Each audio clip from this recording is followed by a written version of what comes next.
নমস্কার, আমি doctor Joydeb Kundu, senior consultant dental surgeon and oral implantologist. আপনাদের সবাইকে হেলদি ডায়েট হেলদি স্মাইল চ্যানেলে স্বাগত। আজকের আলোচ্য বিষয় হলো স্কেলিং করলে দাঁতের ক্ষতি হয় কি না, সেই ব্যাপারে আমি কিছু কথা বলতে চাই।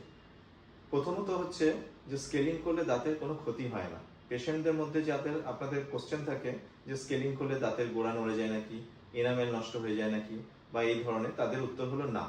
কারণ হচ্ছে স্কেলিং হচ্ছে একটা রুটিন মাফিক ক্লিনিং, যেটা ডাক্তারবাবুরা করে থাকেন। সেটাকে আমরা অন্যভাবে বলতে পারি প্রফেশনাল ক্লিনিং, মানে প্রফেশনাল ওয়েতে দাঁত পরিষ্কার করা।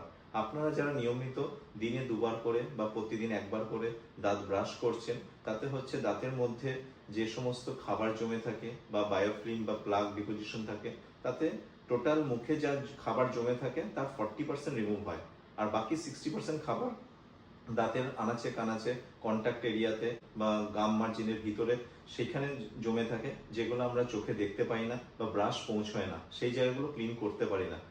তাই জন্য আমাদের দরকার নিয়মিত ব্যবধানে, যেটা আমরা বলে থাকি 6 মাসে একবার থেকে বা বছরে একবার করে দাঁতের স্কেলিং করা দরকার। এবং সেখানে স্কেলিং করলে দুর্গন্ধ অ্যাভয়েড করা যায়। মাড়ি থেকে রক্ত পড়া যে সিমটমসগুলো আসে, সেগুলো হচ্ছে আর কিছুই না, এই টাটার ক্যালকুলাস জমে থাকা থেকে হয়, সেইগুলো পরিষ্কার করা যায়। এই পরিষ্কারটা আমাদের দরকার পড়ে হচ্ছে দাঁত যখন পার্মানেন্ট টুথ চলে আসে 12 বছর বয়সে, তখন থেকে রেগুলার বেসিসে করা দরকার।